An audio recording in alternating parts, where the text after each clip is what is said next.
Charlotte Darlington stood beneath the pale autumn sky, clutching her coat tightly around her slender frame. The crisp breeze from the North Sea carried whispers of approaching winter, but it was not the cold that made her heart flutter. It was the sight of Edward Seymour ascending the ancient stone steps of St. Aldhelm's Cathedral, his dark hair ruffled by the wind, his collar slightly askew. He paused, looked up, and their eyes met for the briefest of moments before his lips curved in a gentle, knowing smile. She had first met him 6 months earlier, when she'd stepped into the cathedral seeking solace after her father's funeral. Clad in black, her eyes red from tears, she had nearly slipped on the chilly flagstones. Edward had reached out, steadying her with a quiet, careful, "Miss, these floors can be treacherous." His voice had been soft, yet it resonated through her like a promise. That day, she had felt something stir, a flicker of warmth in spite of her grief. Edward Seymour was the new curate, recently arrived from Oxford. He carried his faith like a lantern, illuminating every corner of his parish with gentle sermons and long, patient hours of listening. Charlotte, a school teacher in the neighboring village of Larksford, volunteered at the weekly youth group, partly out of devotion to her father's memory, partly to distract herself from the ache that sometimes threatened to swallow her whole. Each Wednesday evening, she found herself drawn back to the cathedral, to Edward's quiet confidence, to the way he spoke of love and trial as inseparable. Their friendship blossomed gradually, over cups of steaming tea in the cathedral kitchen, over shared laughter as they organized the Christmas pageant, and over whispered prayers late into the night. Charlotte discovered in Edward a partner in faith. Edward found in Charlotte a soul as tender as her voice.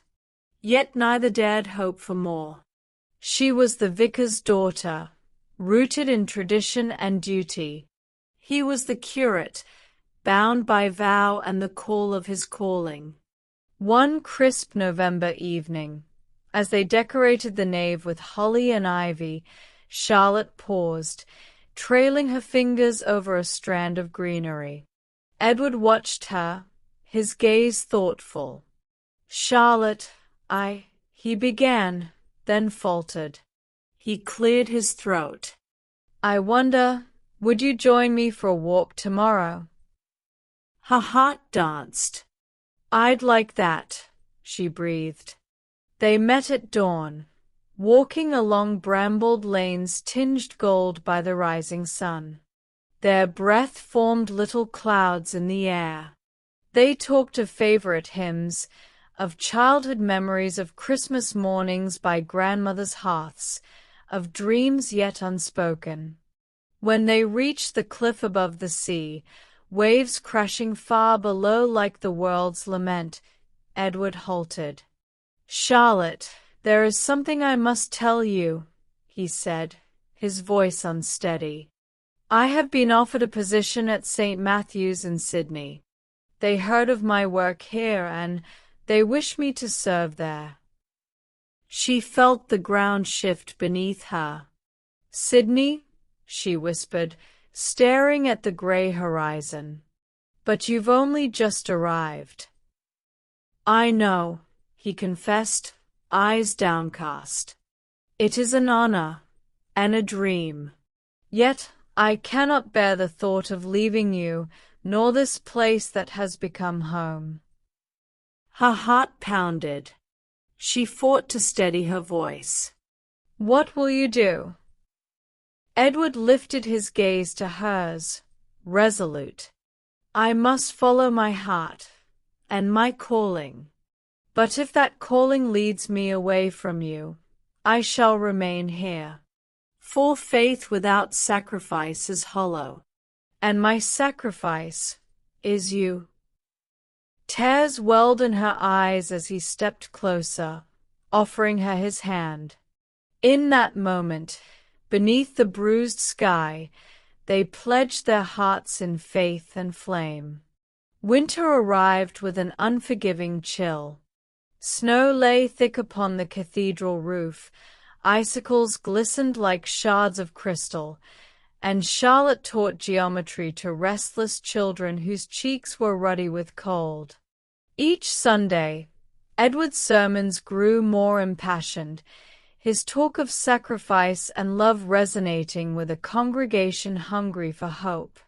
Yet in private, he wrestled silently with his decision. One evening, Charlotte found him kneeling before the altar, Bible open, hands clasped. Candlelight danced upon his face, revealing the strain in his brow. "Edward," she whispered, approaching. He rose, wiping his eyes quickly. "I prayed," he said, voice barely louder than a sigh. "I prayed to know God's will. And He showed me this church, this parish, and you. He showed me that sacrifice is not the absence of joy, but the choosing of it." She pressed a fingertip to his lips. "Then we choose joy, together." They made plans for the future. Hand in hand, they wandered leafy lanes, spoke of a modest wedding beneath the oaks in the vicarage garden, of children's laughter echoing through the cathedral aisles. Faith lifted their spirits, wrapped around them like a warm shawl against the winter's bite. But life often demands more than simple vows. In early spring, Charlotte awoke one morning to a sharp pain in her side. The doctor's words came slow, like winter thawing into uncertainty. A malignant tumor, aggressive and small. Surgery was urgent. Prognosis uncertain. She told Edward in a hollow voice, sitting in the sunlit kitchen. He gripped her hand, his fingers trembling. "We will face this together," he vowed, eyes shining. "I will not leave you. I will pray for you, stand by you, come what may." In the following weeks, Edward's duties at St. Aldhelm's multiplied. He presided over funerals, baptisms, weddings, life's joys and sorrows entwined in his arms. Yet each afternoon, he would slip away to the hospital, read scripture to Charlotte as she lay in the ward, her strength ebbing, her faith unbroken. He wrote sermons in the margins of her medical reports, quoting Psalms and the Song of Solomon, weaving promises of healing with declarations of love. After her surgery, Charlotte emerged pale, frail, but alive. She returned home on crutches, supported by a contraption of care organized by Edward. Soft pillows, medicinal teas, and constant devotion. Each night, he would read to her by candlelight, his voice a steady hymn guiding her through pain. One particularly dark evening, when fever clouded her mind, Charlotte awoke in terror. She called for Edward, tears in her eyes. He came at once, his face etched with worry. She reached for him. "What if I don't wake up?" she whispered. He knelt beside her, pressing her hand to his chest. "Then I will have known joy," he said, his voice firm. "The joy of loving you, of sharing this journey. And I will trust Allah to guide your soul to peace." She closed her eyes, comforted. His sacrifice, of sleepless nights, of sermons postponed, of silent prayers offered for her alone, had become the greatest testament of his faith. Spring turned to summer, and Charlotte grew stronger. She taught again, walking with Edward to the cathedral for evening prayers. When the congregation saw her lean figure, supported by her husband's steady arm, they wept in gratitude at the silent miracle of her return. Edward's sermons took on new power.